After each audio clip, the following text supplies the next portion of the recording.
সিরাজগঞ্জের রায়গঞ্জে সরকারি রাস্তার গাছ বিক্রি করার অভিযোগে ফেরদৌজ্জামান মুকুল নামে এক বিএনপি নেতাকে সাময়িক বহিষ্কার করা হয়েছে। বহিষ্কৃত ব্যক্তি সলঙ্গা ইউনিয়ন বিএনপির সহসভাপতি ও ৮ নং ওয়ার্ড বিএনপির সাধারণ সম্পাদক।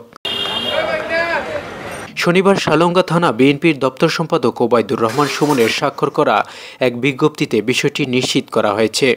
এতে বলা হয়, দলীয় শৃঙ্খলা পরিপন্থী কর্মকাণ্ডে জড়িত থাকায় সুনির্দিষ্ট অভিযোগের ভিত্তিতে তাকে সকল পদ থেকে সাময়িক বহিষ্কার করা হয়েছে। বহিষ্কৃত নেতার কোনো অপকর্মের দায়-দায়িত্ব দল নেবে না। দলের সকল নেতাকর্মীদের তার সঙ্গে সাংগঠনিক সম্পর্ক না রাখতে অনুরোধ করা হয়েছে।